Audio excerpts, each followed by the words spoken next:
saya Misaltiani akan membacakan resume saya untuk tugas tes dari mata kuliah Sejarah Intelektual dan Politik. Di sini saya meresum buku Sosiologi Politik yang ditulis oleh Komarudin.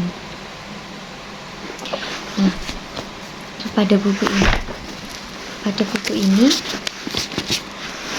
menjelaskan bahwa istilah sosiologi politik berasal dari dua kata, yaitu sosiologi dan politik. Sosiologi adalah ilmu yang mempelajari masyarakat, kelompok sosial, dan tingkah laku individu, baik individu maupun kolektif dalam konteks sosial. Dan politik atau ilmu politik adalah ilmu yang mempelajari kekuasaan. Sebagai konsep inti, konsep lain sebagai objek. Studi politik adalah negara, pengambilan keputusan, kebijakan, distribusi, dan alokasi. Oleh para ahli sosiologi, sosiologi politik didefinisikan sebagai cabang atau spesialisasi dari sosiologi. Duverger bahkan menganggap sosiologi politik sama dengan ilmu politik. Para ahli ilmu politik yang mempelajari politik dengan menggunakan pendekatan sosiologis. Dalam mata kuliah ini, sosiologi politik dipandang sebagai bidang kajian yang bersifat interdisipliner.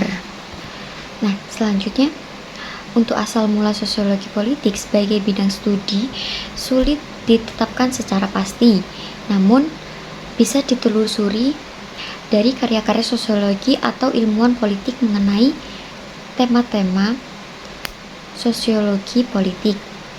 Dua tokoh besar yang dianggap sebagai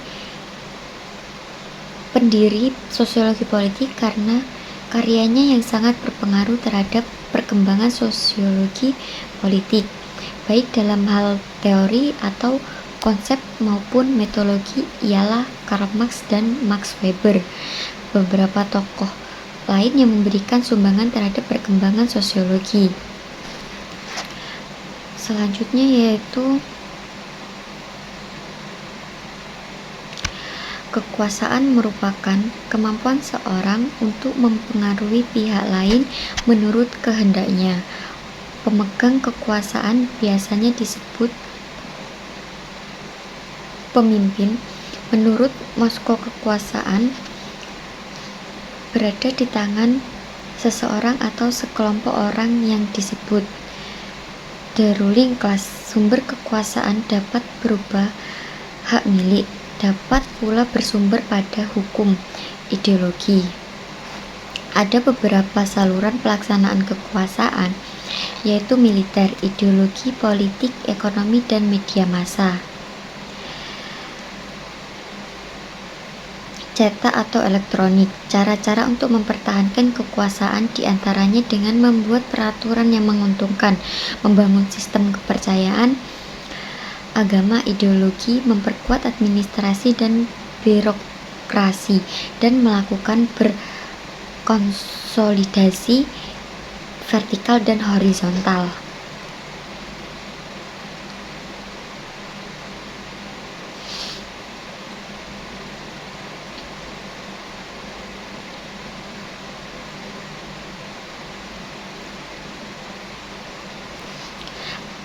Selanjutnya yaitu pemimpin yang berhasil. Jika dia mempunyai sifat kepemimpinan, dia dapat mempengaruhi bawahannya sehingga mematuhi dan mengikuti keinginannya.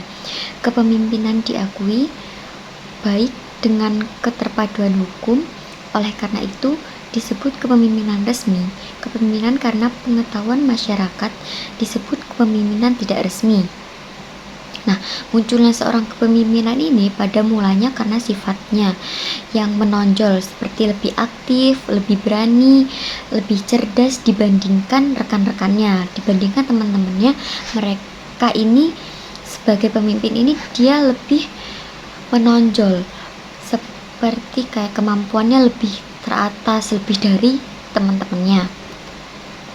Sebagai ilmu terapan, maka Kepemimpinan dapat dipelajari, namun setiap kepemimpinan mempunyai gaya-gaya pemimpin yang berbeda-beda, disebabkan karena sifat kepemimpinan mempunyai kepribadian sendiri yang unik dan khas. Nah, di sini maksudnya gaya-gaya kepemimpinan yang berbeda ini, setiap pemimpin itu mempunyai cara sendiri-sendiri, tidak semua sama. Beberapa kepemimpinan tuh sama, enggak. Kepemimpinan satu dan kepemimpinan dua itu mempunyai sifat yang berbeda. Nah, maka gaya mereka memimpin, pemimpin satu dan pemimpin dua, gaya pemimpin satu itu berbeda dengan gaya yang dipakai oleh pemimpin dua. Makanya setiap pemimpin mempunyai gaya yang berbeda-beda. Lalu kepemimpinan Indonesia harus mendasarkan pada karakter dan falsafah bangsa, diantaranya beriman dan takwa kepada Tuhan Yang Maha Esa. Nah, pada bab selanjutnya itu sistem politik adalah sistem yang menjalankan alokasi nilai-nilai dalam bentuk keputusan atau kebijakan yang bersifat otoritatif yang mengikat ke seluruh masyarakat. Sistem politik terdiri atas komponen-komponen utama yang input proses politik atau output. Input adalah sistem politik berupa tuntutan dan dukungan, sedangkan output berwujud keputusan-keputusan atau kebijakan-kebijakan yang bersifat otoritatif. Sistem politik merupakan bagian dari kehidupan manusia yang dalamnya terdapat pula sistem-sistem lainnya, seperti sistem ekologi, demografi, ekonomi. Sistem politik memiliki berkaitan dan saling pengaruh dengan sistem-sistem yang lain, baik bersifat mendukung atau menguatkan maupun melemahkan. Nah, pada bab selanjutnya, struktur politik adalah susunan komponen-komponen politik yang saling berhubungan satu sama lain, atau secara fungsional diartikan sebagai pembelagaan hubungan antara komponen-komponen yang membentuk sistem politik. Struktur politik suatu negara menggambarkan sebuah kekuasaan di dalam negara itu. Nah, politik yang dalam negara itu menggambarkan susunan kekuasaan. Kayak politik ini, politiknya kayak gini, berarti kekuasaan dalam negara ini seperti ini, kan berbeda-beda. Struktur politik mempunyai kaitan yang erat dengan struktur lainnya yang ada di dalam masyarakat, negara, atau disebut lingkungan domestik, seperti struktur ekonomi, struktur sosial, dan struktur budaya, serta lingkungan internasional. Struktur politik Indonesia diatur dalam UUD 1945 dan peraturan perundang-undangan lainnya yang secara garis besar terdiri atas suprastruktur dan infrastruktur politik.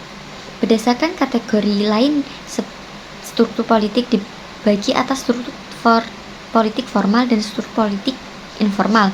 Struktur politik secara konkret terlihat dari lembaga-lembaga politik yang membangun sistem politik yaitu badan legislatif, badan eksekutif, badan yudikatif, dan badan peradilan, partai politik, dan kelompok kepentingan. Nah, pada bacaan selanjutnya ada 3 pandangan tentang pengertian birokrasi. Pertama, birokrasi dalam pengertian yang negatif, kedua birokrasi dalam pengertian yang positif, dan birokrasi dalam pengertian netral. Tujuan birokrasi adalah untuk melancarkan tugas-tugas kerja unit atau kantor.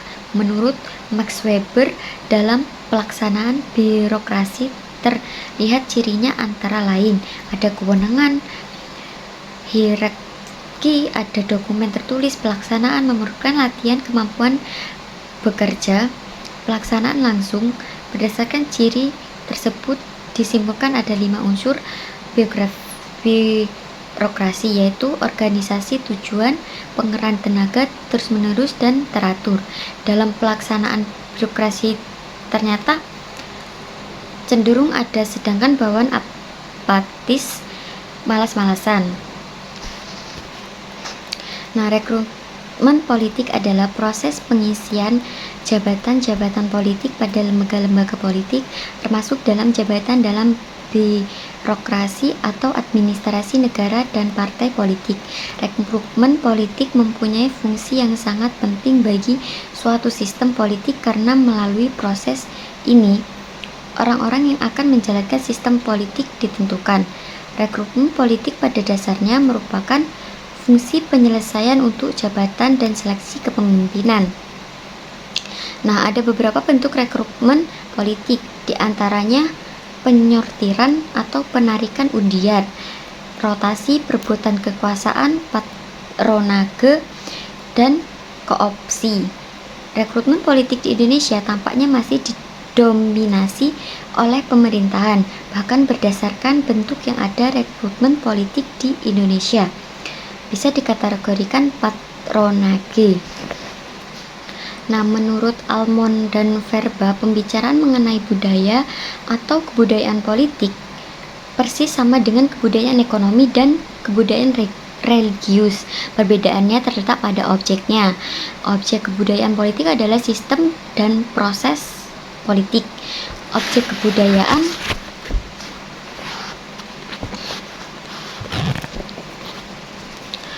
ekonomi adalah sistem dan proses ekonomi, sedangkan objek kebudayaan religius adalah sistem dan proses religi. Menyimak penjelasan di atas, tampaknya konsep budaya politik lebih sempit dan lebih berfokus daripada pengertian budaya secara antropologi. Baik subjeknya yang hanya menekankan pada segi pikiran, perasaan, dan sikap manusia yang oleh Almond dan Verbal disebut orientasi, maupun objeknya yang berfokus pada sistem politik dan bagian-bagiannya, serta proses politik. Almond dan Verba mengatakan di dalam objek yang berfokus pada sistem politik terdapat 3 komponen yang saling menunjang, yaitu komponen kognitif, afektif, dan evaluatif. Sedangkan objek orientasi politik dapat digolongkan dalam beberapa objek. Pertama, sistem politik secara umum. Kedua, pribadi sebagai aktor politik. Ketiga, bagian-bagian yang sistem politik yang atas di golongan objek, yakni struktur khusus meliputi lembaga legislatif, eksekutif, yudikatif, pemegang jabatan, dan proses input dan output politik. Secara sederhana, objek-objek politik ini dibagi atas 4 objek, yakni sistem sebagai objek umum, objek-objek input, objek-objek output, dan pribadi sebagai objek. Budaya politik suatu masyarakat berkembang dan dipengaruhi oleh nilai-nilai yang ada dalam masyarakat itu. Bahkan dapat dikatakan bahwa kehidupan bermasyarakat dipenuhi oleh interaksi antara orientasi dan antara nilai. Nah, selanjutnya, tipe budaya politik suatu masyarakat atau bangsa akan dapat terlihat setelah terlebih dahulu dilakukan survei terhadap individu-individu anggota masyarakat atau bangsa itu. Jadi, budaya politik dalam masyarakat atau bangsa dapat diketahui melalui tipe-tipe budaya politik yang ada. Dengan kata lain, melalui pengukuran terhadap sejumlah sampel atau responden dari masyarakat atau bangsa akan diketahui tipe-tipe budaya politik masyarakat atau bangsa itu. Tipe-tipe budaya politik itu terlihat dari karakteristiknya, yaitu frekuensi atau tingkatan kognisi atau anggota masyarakat pada tipe-tipe sel sesuai dengan aspek dan objek politik yang ada. Berdasarkan frekuensi atau tingkat orientasi politik anggota masyarakat, dalam hal ini tingkat kognitif, afektif, dan evaluasinya terhadap objek-objek politik, terdapat 3 tipe budaya politik, yaitu parokial, subjek, dan partisipan. Budaya politik parokial yang murni terdapat pada masyarakat yang memiliki sistem tradisional yang sederhana dan tingkat spesialisasi politik yang minim. Contoh masyarakat yang memiliki budaya lokal yang otonom di Afrika atau di benua lainnya di dunia. Budaya politik subjek yang murni terdapat pada masyarakat yang tidak memiliki struktur yang diferensiasikan orientasi subjek dalam sistem politik yang telah mengembangkan pranata-pranata demokrasi lebih bersifat afektif dan normatif daripada kognitif.